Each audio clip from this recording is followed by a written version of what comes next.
Masjidil Haram. Dan di bulan ini juga Allah Subhanahu wa taala menurunkan perintah untuk melaksanakan ibadah puasa. Jadi berpuasa itu perintahnya di bulan Sya'ban. Nah, kalau kita bisa mengisi bulan Sya'ban ini dengan baik, mudah-mudahan kita bisa nyusul orang-orang yang telah mendahului kita dengan keadaan husnul khotimah. Muawiyah bin Abi Sufyan radhiyallahu anhu, ini cerita bagaimana Abu Sufyan wafat. Qala Sumamah bin Kulsum inna Muawiyah, sesungguhnya Muawiyah, qala beliau berkata, ya Yazid, Yazid anaknya, idza wufiya ajali, kalau ajalku sudah tiba, sudah sampai. Kalau di sini artinya itu wufiya itu telah dipenuhi, ajali ajal. Jadi ajal itu memang sudah ada takarannya. Kalau kita sudah sampai ajalnya, berarti waktu kita itu sudah tuntas, selesai. Fawalli ghusli, maka serahkanlah ghusli untuk memandikanku, rajulan nabiban, laki-laki yang bijaksana. Jangan sembarang orang mandiin saya. Saya minta nanti yang mandiin saya itu orang yang bagus, yang cerdik, yang punya kebijaksanaan, labib itu yang punya hati. Jadi orang itu punya qalbun itu hati yang masih bolak-balik. Ada lagi fuad itu ya inti dari hati. Tapi ada lagi lubun itu intinya inti. Jadi orang itu kalau sudah berpikirnya pakai lubun, pakai fuadun, nggak gampang bolak balik. Tetapi kalau orang perasaannya, akalnya masih dihitung pakai hatinya, pakai kolbun, maka banyak bolak balik. Nanti kalau saya meninggal, yang mandiin saya itu orang yang punya kebijaksanaan, yang kuat. Suma'mit ila min dinin fil khizanah, kemudian tolong ambil sapu tangan di rumah ini. Fihi, di dalam sapu tangan tadi itu saubun min siyabi Rasulillah sallallahu alaihi wasallam, ada salah satu pakaiannya baginda Rasulullah sallallahu alaihi wasallam. Saya simpan di pakaian itu. Ini harta karun saya ini. Jangan otak-atik, keluarin kalau saya meninggal. Selama saya masih hidup, biarin dijaga di situ. Wa qaradinatun min sya'rihi wa alfarihi. Di situ juga selain ada potongan baju Rasul, ada peritilan-peritilan, potongan-potongan min sya'rihi, dari rambutnya baginda Rasulullah, wa alfarihi, dan kuku-kukunya Rasulullah sallallahu alaihi wasallam. Itu koleksi pribadi saya simpen. Mau ya? Kapan mengeluarinya? Nanti kalau saya meninggal. Fastaudi' al-qaradinata anfi wa fami wa uluni wa aini. Nanti potongan rambut dan kuku itu letakkan di hidung saya, letakkan di mulut saya, letakkan di telinga saya, letakkan di mata saya. Pas saya dikafani. Waj'ali sauba ala jasadi, sedangkan pakaiannya baginda Nabi taruh di jasadnya. Duna akfani, di bawah kain kafan. Jadi diselimuti baju Rasulullah dulu, setelah itu baru kafan saya. Supaya apa? Baju Rasulullah yang pernah melekat dengan kulit baginda Nabi nanti melekat kepada diri saya. Jadi nggak cuma satu sebenarnya yang minta pakaian baginda Nabi, sampai orang yang paling munafik di zaman Rasulullah, Abdullah bin Salul, itu maunya juga gitu. Ini minta kepada anaknya untuk minta bajunya Rasulullah Sallallahu Alaihi Wasallam. Ini namanya tabaruk, mengambil mengambil keberkahan dari baginda Rasul.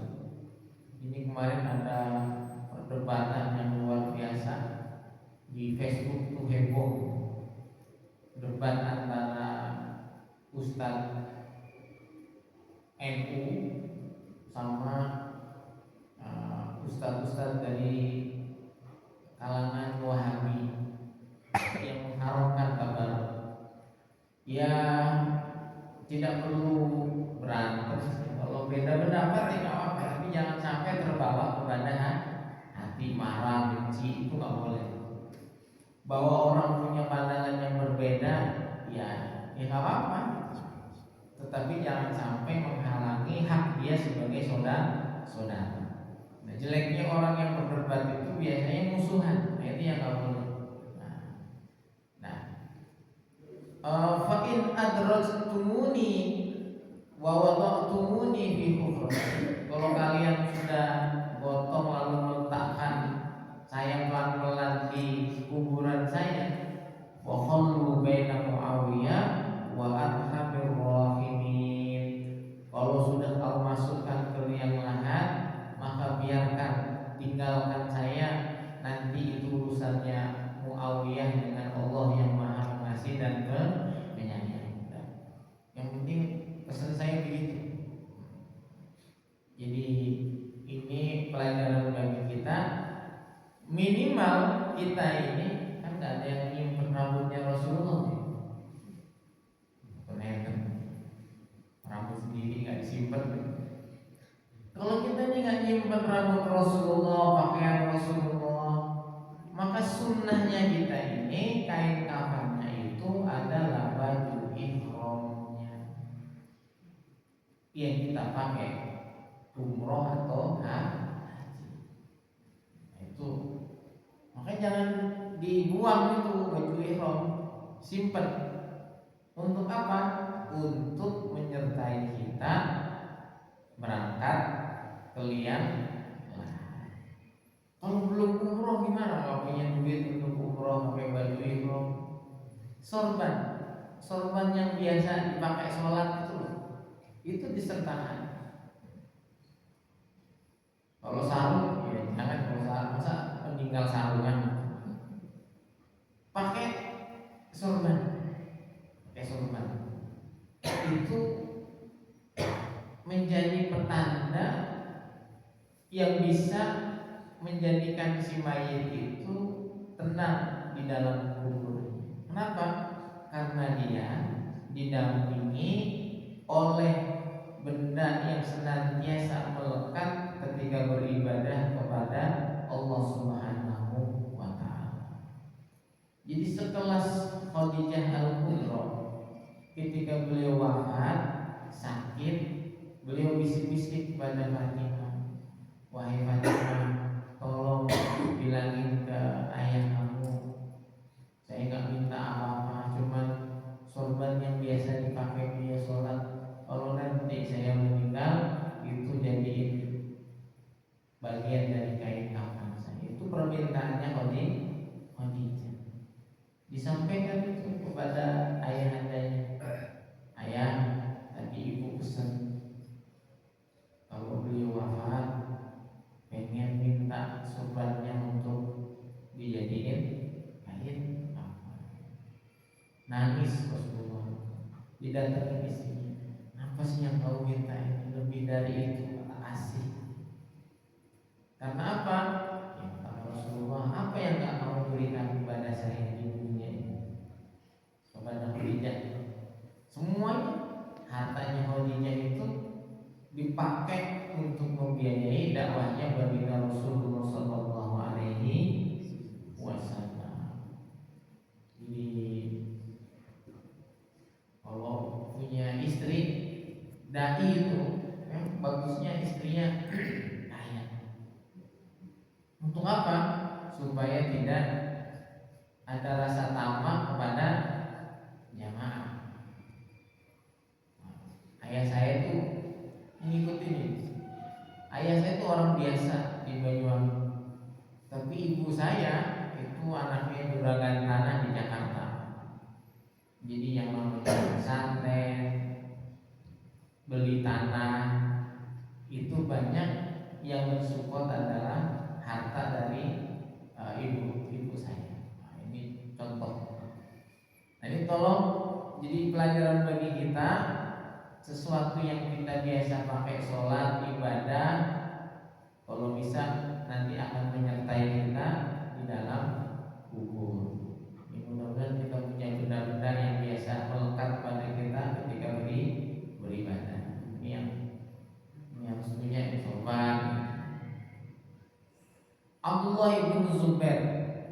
Abdullah bin Zubair ini sahabat yang luar biasa. Putranya dari sahabat Zubair bin Awam dengan putrinya Abu Bakar As-Siddiq, kakaknya Sayyidah Aisyah. Nah, Abdullah bin Zubair ini adalah bayi yang pertama lahir di Madinah setelah hijrahnya baginda Rasulullah SAW. Karena ketika baginda Nabi itu hijrah ke Madinah disertai para sahabat-sahabat yang sudah berangkat dulu, jumlahnya banyak, itu dukun-dukunnya Yahudi itu sudah buat kesepakatan, kita harus bersatu untuk menyihir perempuan-perempuan dari Mekah di Madinah ini menjadi orang-orang yang mandul, jangan sampai bisa melahirkan.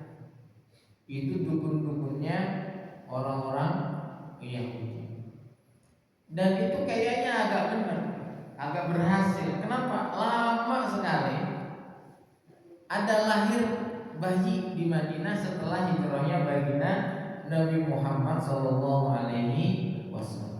Sehingga orang-orang khawatir, jangan-jangan ini sihirnya orang-orang Yahudi itu mempan, baginda Nabi kalah ini. Karena lahir sudah lama gak lahir bayi ini. Maka ketika Abdullah bin Zubair lahir, betapa bahagianya orang-orang Muslim di Madinah. Maka bayi mungil ini digotong, dibawa keliling Madinah. Untuk apa? Untuk ngece orang-orang Yahudi. Sihirmu gak mempan, ini lahir seorang laki-laki diberi nama Abdullah bin Zubair. Ini sahabat yang luar biasa. An-Urwah qala ataitu Abdullah bin Zubair hina danal Hajjaz minhu. Kata Urwah, saya mendatangi Abdullah bin Zubair ketika Hajjaz bin Yusuf sudah dekat kepada dirinya. Hajjaz bin Yusuf itu panglimanya Muawiyah. Kejam sahabat, bengis. Termasuk Husain itu yang membunuh yang pasukannya orang itu. Zalimnya luar biasa. Masya Allah, betapa banyak orang yang dibunuh sama Hajjaz untuk melindungi kepentingan tuannya. Ini panglima yang paling bengis ya ini. Nah, Hajjaz itu luar biasa,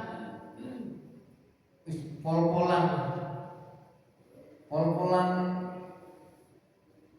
nakalnya itu luar biasa, bengisnya nggak keturunan. Nah, Abdullah bin Zubair itu punya pengikut yang banyak di kota Madinah dan Mekah, karena beliau sahabat yang dikagumi banyak orang. Nah, Hajjaz ini saking gak pengennya pengaruh dari Abdullah bin Zubair meluas. Bayangkan, orang ini melarang jamaah dari Syam untuk pergi haji. Jadi gak boleh pergi haji. Jadi beberapa tahun itu ada larangan untuk pergi haji ke kota Mekah atau ziarah makam Rasulullah SAW. Jadi segala upaya dilakukan untuk apa? tadi itu, supaya orang-orang di Suriah tidak bisa pergi haji, nanti ketemu Abdullah bin Zubair dan mereka biasanya baiat di sana, mengangkat Abdullah bin Zubair sebagai khalifah. Maka dilaranglah pelaksanaan haji bagi orang-orang di wilayahnya Hajjaj bin Yusuf. Lalu dia bikin propaganda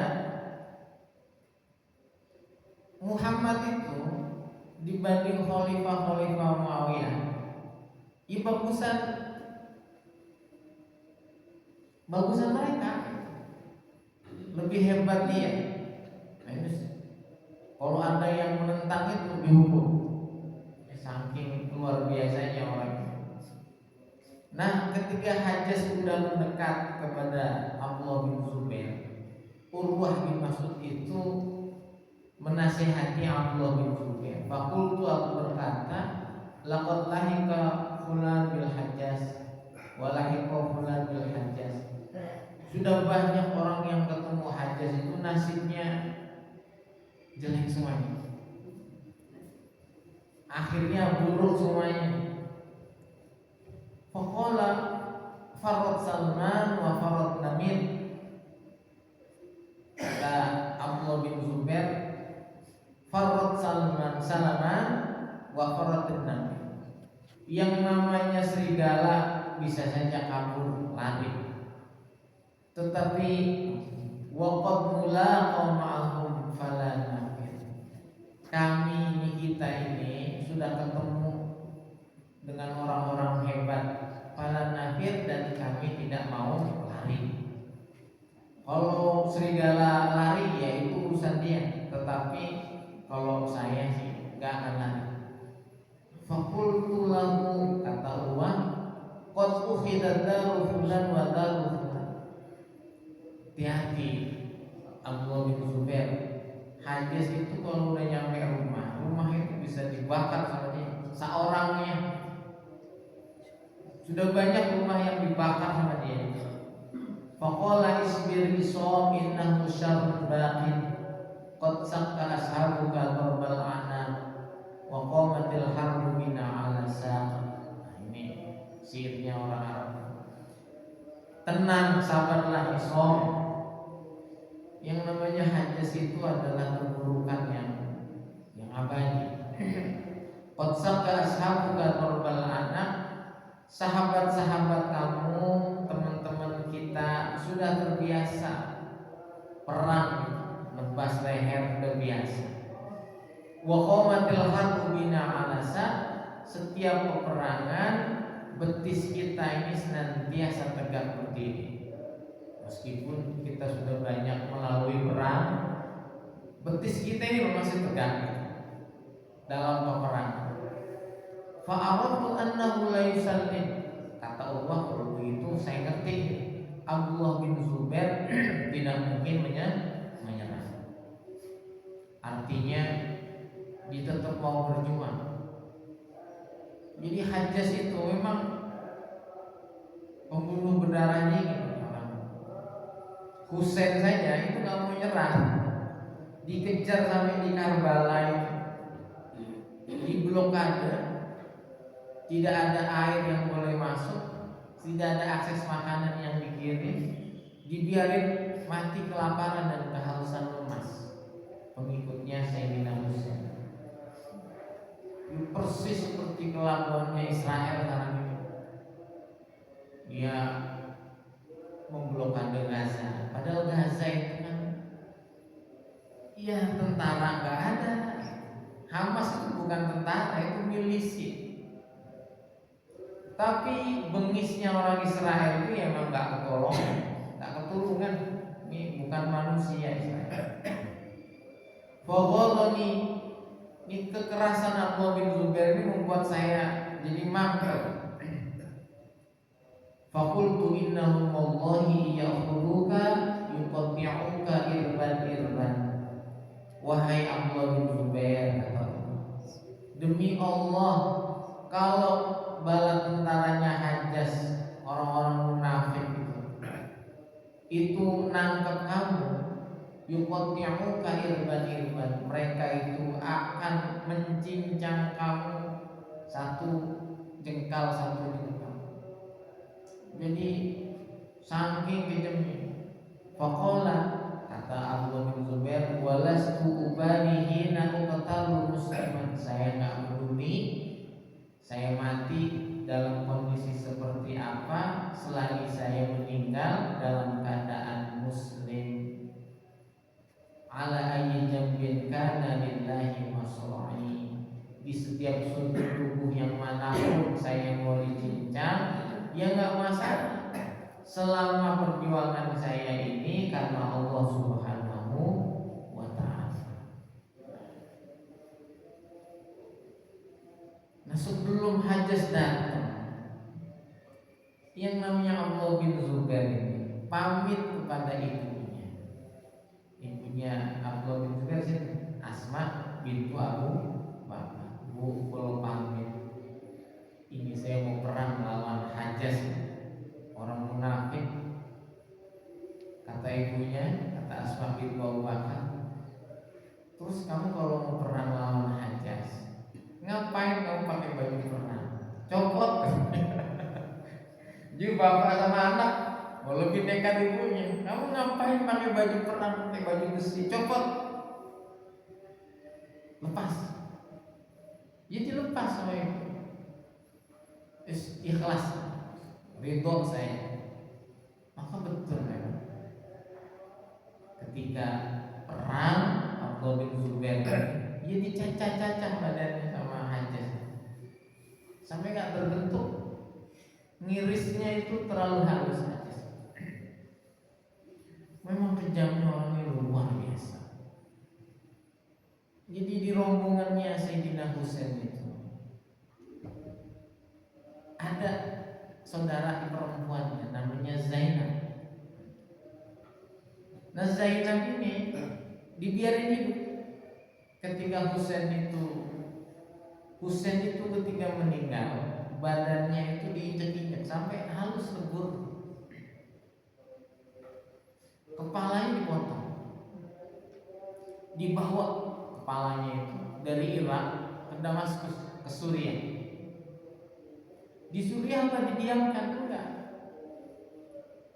digantung ke kepala saja. Sampai Zainab itu ngomong kepada waktu itu ya pasukannya, apa masih kurang 3 hari digantung? Oh ya sudah, turunkan. Kata Zainab, bisa nggak ini kepala saudara saya ini, cucunya baginda Rasul, saya mau bawa, saya mau makamkan di Madinah. Ya sudah, dibawa itu kepala. Tapi di tengah perjalanan disusul lagi, diambil lagi itu kepalanya. Nggak boleh dikubur di Madinah. Nanti kalau dikubur di Madinah, nanti akan menimbulkan pemberontakan. Diambil lagi, dikubur di tempat yang tidak diketahui. Nah, Zainab ini perempuan, cucunya baginda Nabi, itu ketika dibawa lagi ke Damaskus dalam keadaan diikat lehernya, dirantai tangannya, diseret, dipukuli sampai meninggal dunia. Maka ketika Zainab itu akan dimandikan, nggak ada yang tega mandiin jasadnya. Karena apa? Terlalu banyak luka yang ada di tubuh. Ya, ini pasukannya Hajjaj ini, masya Allah. Nanti kalau ketemu baginda Rasul diapain? Tapi baginda Rasul yang sudah menyampaikan kepada Ali, kepada keluarganya, ini memang nasibnya akan tragis. Maka kita ini diminta oleh Rasulullah SAW untuk mencintai Ahlul Bait, keluarganya baginda Rasulullah SAW. Terlepas nanti ada yang setuju Ba'alawi dan Ba'alawi, urusan lain. Tetapi kita ini punya kewajiban untuk menghormati Ahlul Bait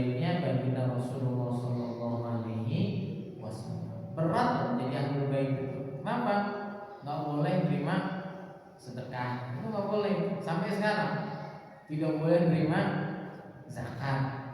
Maka kalau ada orang ngaku-ngaku cucunya baginda Nabi minta-minta, nah itu palsu itu.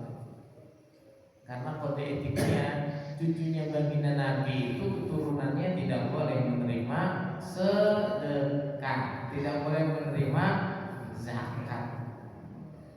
Makanya saya nggak mau jadi ahlul bait di situ. Repot juga. Bolehnya terima hadiah.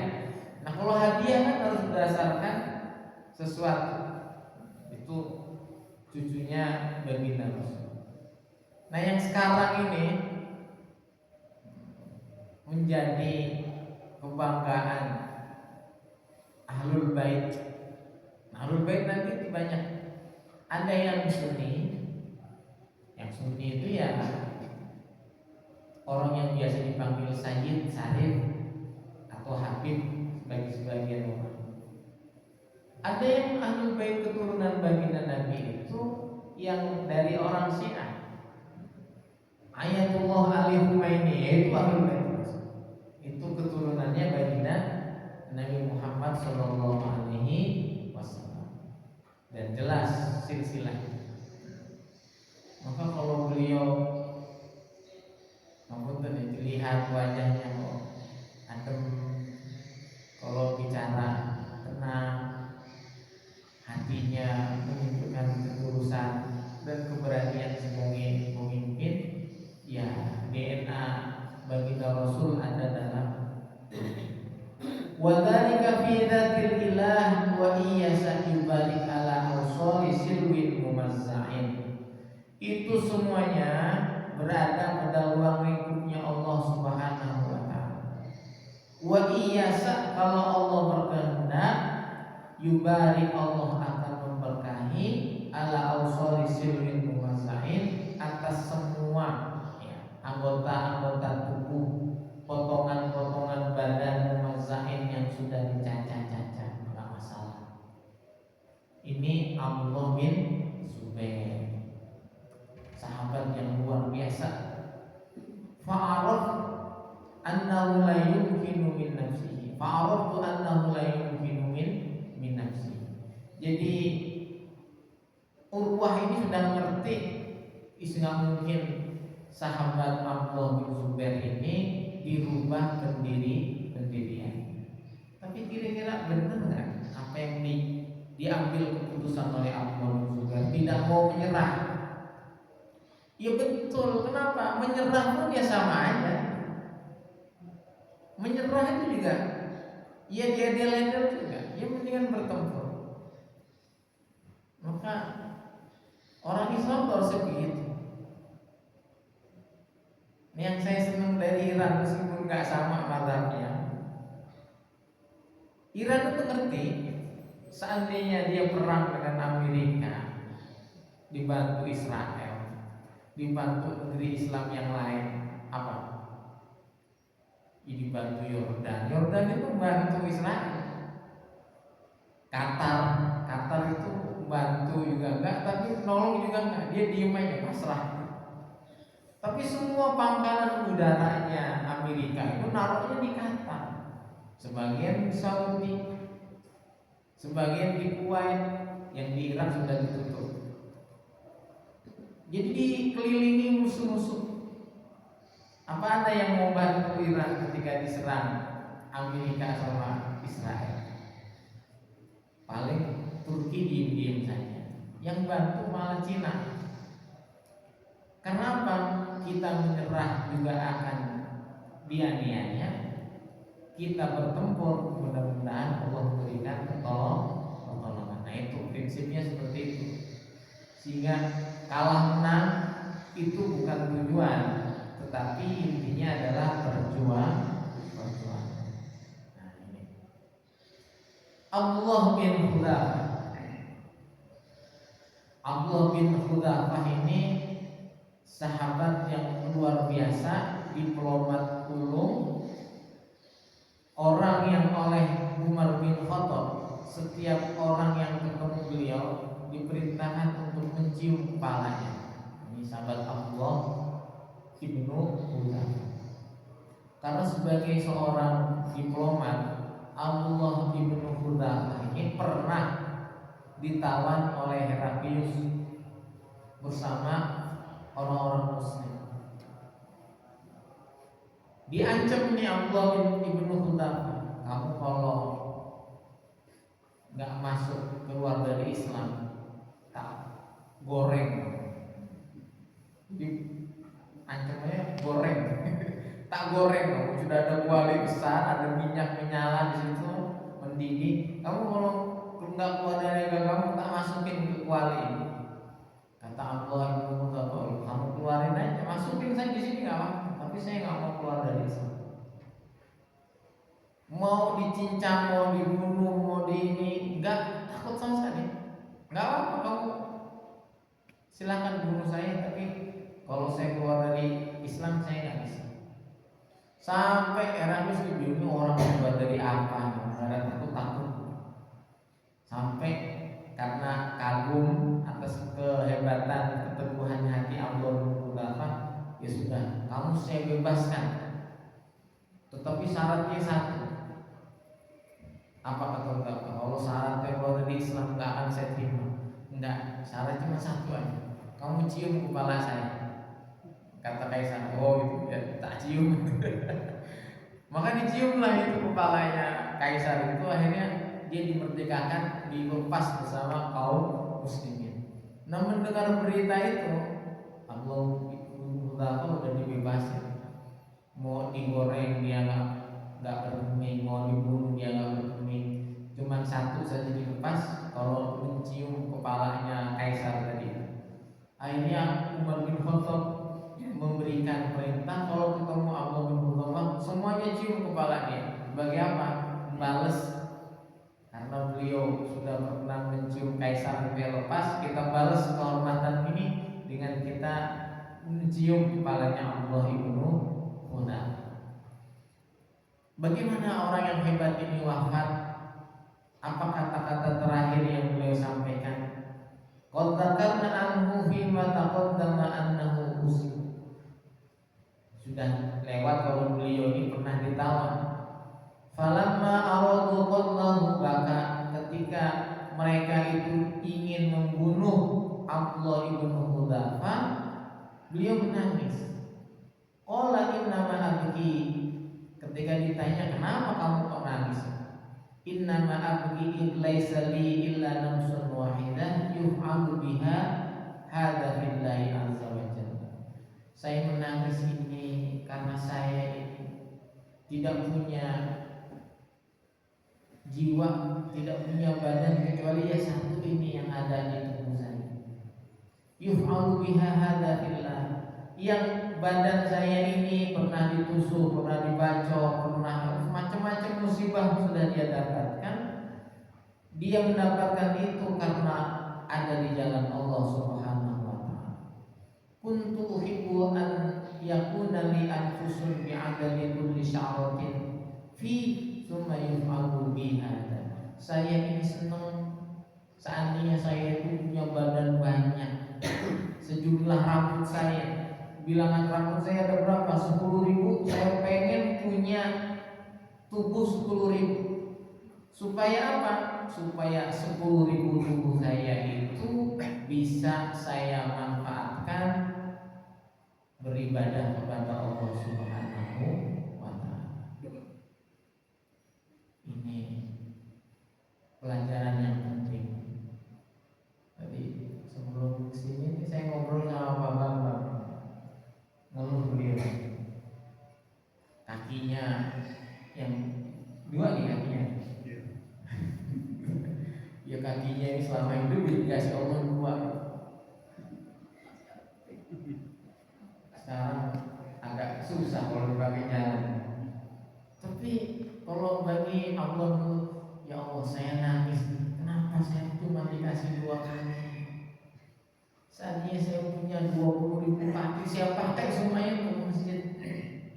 Sakit semuanya, tapi nggak apa-apa. Sakit ke masjid. Nah kita ini punya badan satu-satunya, nggak kita pakai untuk Allah semuanya.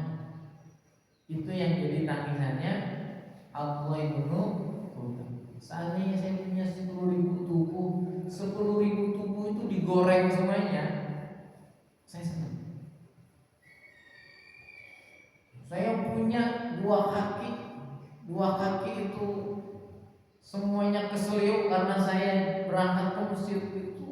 Saya senang. Seandainya saya punya 20.000 kaki, saya pakai ke masjid, keselio semuanya di masjid. Senang. Tapi mengapa saya nangis? Ya badan saya cuma satu doang. Yang saya pakai perang cuma ini, saya pakai sholat cuma ini, saya pakai jihad ini aja. Seandainya banyak itu saya pakai jihad semuanya, alhamdulillah. Maka jangan merasakan kesulitan, kesedihan, badan kita sakit selama berada di dalam kebaikan. Seperti ibu itu, lahirin sakit loh, masih pengen lahirin lagi loh. Lahirin sakit, tapi dengan sakit itu ya nikmatnya jadi ibu ada. Bapak-bapak yang kerja mikir nafkah untuk keluarganya, dianggap capek ya capek, tapi kebanggaan sebagai bapak, sebagai suami ya di situ itu memang.